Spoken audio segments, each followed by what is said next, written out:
Therefore, as sin came into the world through one man, and death through sin, and so death spread to all men because all men sinned, then as one man's trespass led to condemnation for all men, so one man's act of righteousness leads to acquittal and life for all men.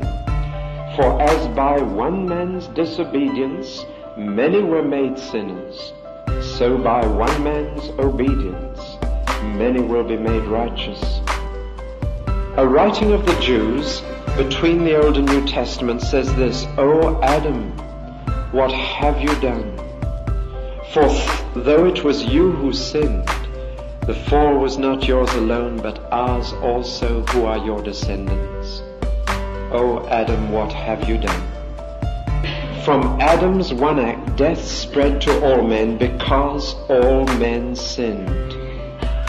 Now I want you to get the meaning of that phrase if I spend the rest of this morning on it.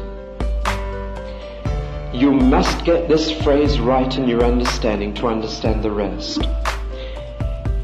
Some have thought it means because all men repeated Adam's folly and did the same kind of thing, or rather followed Adam's example. Now that's not what it means.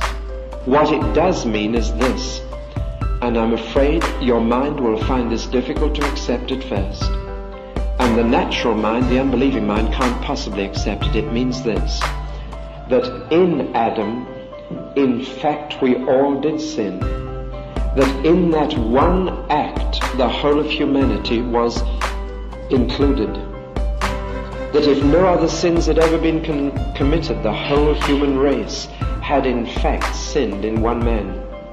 That's why death spread to everybody. That's why death can affect a baby who's never sinned, because that baby is part of the human race that has sinned in Adam. Long before a baby knows temptation, long before a baby's reached the age of responsibility, that baby can die. And the reason why it can is just this: that baby sinned in Adam. The whole human race sinned in Adam. Death is a sentence that is passed upon the whole human race because of one man's act. Now you can argue against that, you can say it's not fair, you can say this, that and the other, you can say I just can't accept that. But facts are against you, and the fact is that the most innocent people face death. That even an innocent baby can die. And God never intended that, and it's because of Adam that that happens. So the facts are there, and the facts are that there is not a man or a woman or a child who doesn't face death. And it was all because of one man and his act of disobedience once. And in Adam all men sinned, and therefore death spread to all men. Now you may say, surely that's misinterpreting the phrase, because all men sinned. Why can't it just mean because everybody copied him? Because now we turn to the other side of this, and it is this.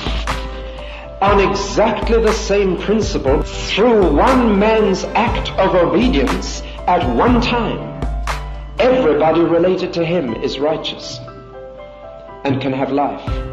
Now you can't have it both ways. If you say it's not fair or right for everybody to have death because of one man's act of disobedience, then I say to you, you will never be able to share in the life that everybody has because of one man's act of obedience. It goes together. You can have both or neither in your thinking. But if you can see that this is in fact how the human race does work, and that because of one man's disobedience the whole human race dies, we can now see that because of one man's act of obedience, it is also possible for all who are related to him to have life. Now go back to that phrase, because all men sinned. If you take that to mean because all men sinned, all men copied Adam's sin and therefore deserve to die, then you must interpret the rest to mean that we can have life by copying Christ's righteousness. And the whole thing becomes ridiculous because you never can. The whole point of the argument is that one man's sin was enough to bring death to you all. Therefore, one man's righteousness is enough to bring life to you all. Do you see how it hangs together?